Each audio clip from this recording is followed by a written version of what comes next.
Oke, pemirsa, saya Batin, pintu gerbang kesadaran bangsa Nusantara. Saya kepingin mengungkap jauh-jauh tentang Mas Kurator ini sudah sangat senior di Madura dan bisa memahami peristiwa Madura, bukan hanya toko Madura, tapi ada yang sesuatu yang sangat eksklusif bahwa Madura itu dulu pernah ikut terlibat. Bahwa kita harus mempertanyakan apakah Madura ini adalah Wangsa Rajasa, di mana Rama Wijaya adalah anak dari Ken Arok dari Wangsa Rajasa yang mendirikan Majapahit. Nah, kenapa kok sekarang tenggelam rasa nilai-nilai kebangsaannya, keseniannya, dan kebudayaannya?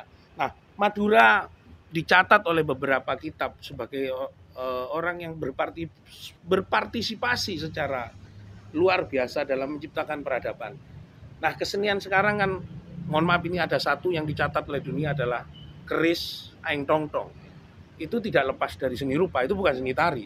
Ya, keris itu seni rupa, bukan seni tari dan bukan seni musik, tapi peralatan dari kesenian musik. Nah, kenapa kok muncul dan sampai sekarang bertahan seni rupa semacam seperti keris itu sendiri dan dipakai oleh orang Madura?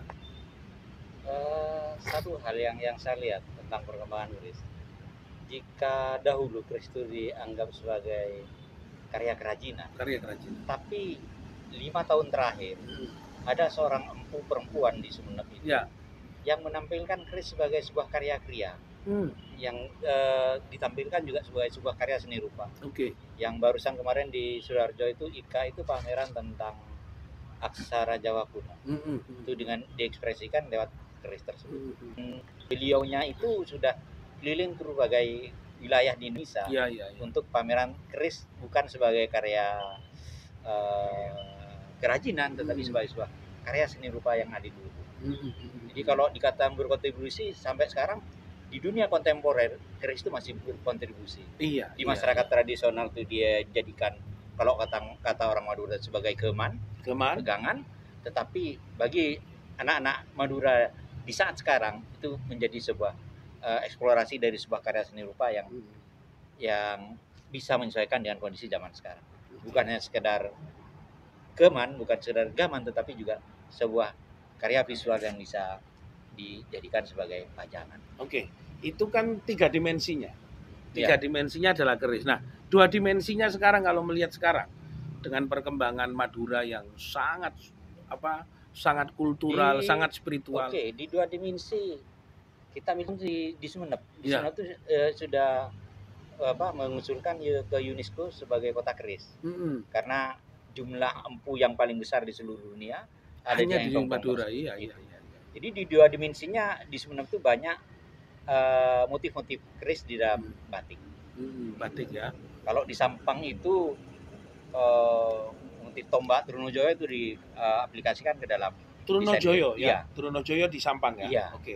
Itu juga sama, jadi dari senjata keman itu yang diangkat. Jadi kalau Trunojoyo itu di tombaknya itu yang kemudian dijadikan aplikasi dalam desain batik yang khas di daerah Sampang.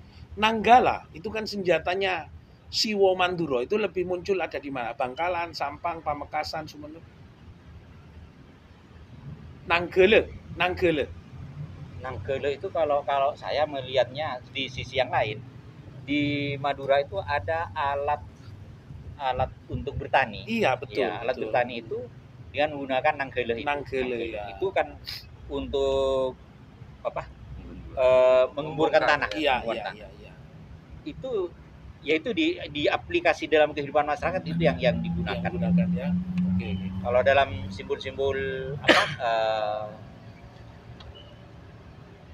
keman, jadi dalam peralatan senjata kurang begitu. Sudah mulai saya kepingin kepada dukunnya ini yang di Pamekasan. Kesenian itu, terutama kesenian musik dan tari, itu kan tidak lepas dari, kalau penari dan pemusik ada gerak, ada musik, ada rupa, dan pasti sekarang ada video sudah. Jadi maksudnya. Nah, paling banyak di Pamekasan itu memunculkan spirit apa sebenarnya? Pamekasan ini sebuah proses transisi kerajaan juga selain Sumeneb. Nah, apa yang muncul di sana?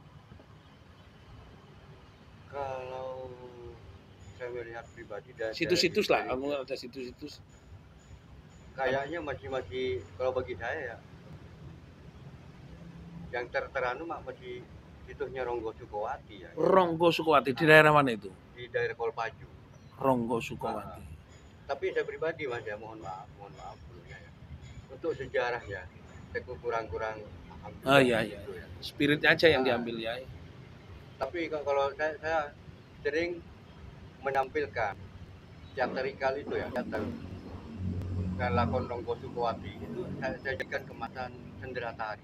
Jadi per item aja yang kami jadi gak keseluruhan yang kami sajikan gitu. Karena terus terang aja kami tidak tahu sebenarnya ya alur-alur dari cuman tahunya dari yang tua-tua gini tunging ya, folklor ya, tutur jadi ya. saya cari ke intinya di situ kami menyajikan itu bukan untuk tapi siapa tahu lah dari sajian yang disajikan ada kritikan, oh kamu kurang gini kurang. Tapi setelah saya ternyata ada yang kritik, ada yang kurang ini aslinya kalau saya pribadi dari Sanggar ya melakukan sebuah adegan Ronggo Sukowati itu ada sesuatu dari sesepuh terutama ya, entah itu masukan, kritikan dan semacamnya kurang ini dari kami bisa menyempurnakan ketika ada event berikutnya. Oke. Ya sampai sekarang ya apa ya udah kami memunculkan sering memunculkan gending-gending keratonan aja di musik yang diikuti oleh tarian karena kalau di Pamekasan kan sampai sekarang masih belum ada tari penyambutan tamu. Oke. Kalau nggak kayak Sumenep. Iya. Kalau Sumenep kan ada. Iya. Tari Wang Saka. Tapi kalau Pamekasan kayak gitu. Iya. Ya garap sendiri tari penyambutan. Tapi kan boleh menciptakan. Boleh. Nah, oke. Ya. Baik di situ kreator berarti tidak hanya sekedar merepitasi, mengulangi, tapi juga bisa mengaktualisasi dalam bentuk baru. Mas Hendrik sebagai orang Sampang ini kalau tadi Pamekasan itu punya api abadi. Nah, tapi kalau Sampang itu ngamuk abadi. Ngamuk. Oke deh Dewan Kesenian nih. Gara-gara nggak dilantik, nggak teko-teko dengan acara-acara ngamuk terus. Kemarin karena Madura terus terang, saya ketua Dewan Kesenian Jawa Timur itu tanggung jawab harus ada Dewan Kesenian seluruh Madura. Yang ada kan hanya Sumenep sama Pamekasan. Sampang sudah ada karena nggak dilantik pas ngamuk. Tak bisa akan apa ya teh. Nah, Mas Eri. Nah, ini tadi dijelaskan. Sampang ini ada sebuah ruang yang menurut saya lepas dari persoalan like in dislike terhadap politik. Tapi Madura, Sampang itu mengetengahkan seni di bawah situasi yang tidak nyaman, patung sapi di tengah alun-alun. Tapi itu kan menurut saya persoalan suka tidak suka ya, tapi itu seni rupa muncul di tengah atmosfer orang yang mohon maaf ya, Sampang fanatik. Entah bejeng 5 rakaat apa rok-rokan, karena ditanya dulu, sampean banci apa Nah, itu gimana? Kritik terhadap nilai-nilai keseniannya karena mungkin pemerintahnya juga sudah melakukan itu, membuat pameran permanen di tengah kota. Permasalahan itu sebenarnya keseniannya aja, iya. Urusan itu enggak kurang apa ya antara pejabat dengan tokoh budayawan. Iya. Komunikasinya. Kurang komunikasi. Dan terlepas dari itu saya nggak ngerti apakah kerjasama dengan pejabat dengan para priai itu sebenarnya kan tidak mendukung ada atom bernyawa di tengah-tengah kota kan. Iya. Ya, kami tidak tahu itu. Iya. Tapi menurut saya keren ya. Sampang keren membenturkan fanatisme dengan kesenian, membuat itu sampai itu interrogator ngeri loh sebenarnya itu.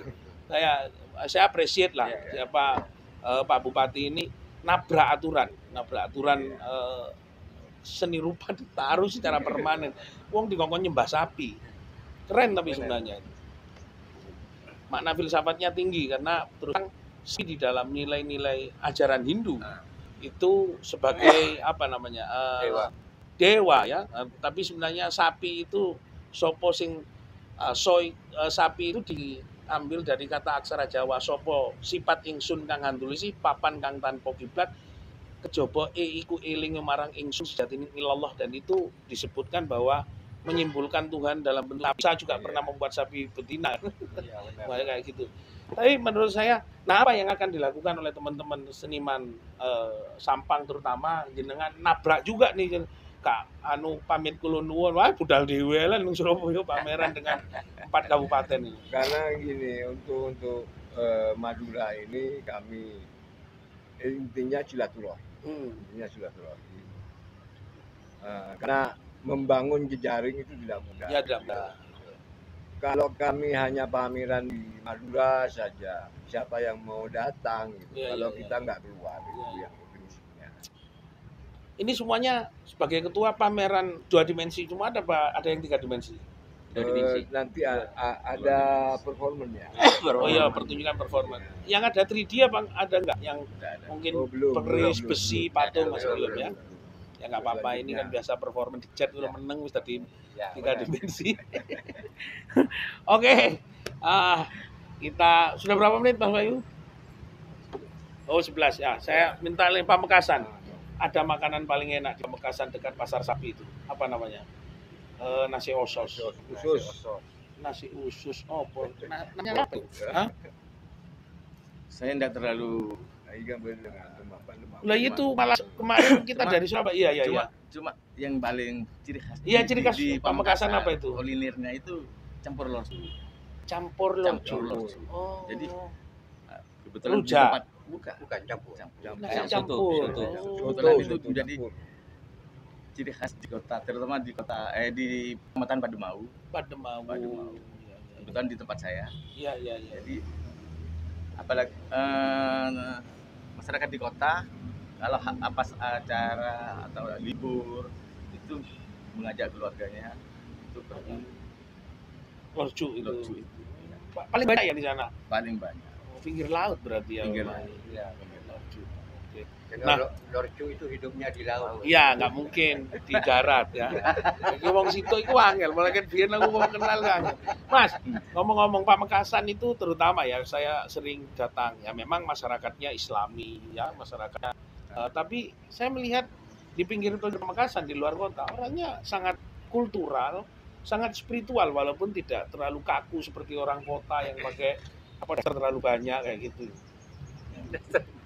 Ya kan baik begitu. Ya betul. Iya.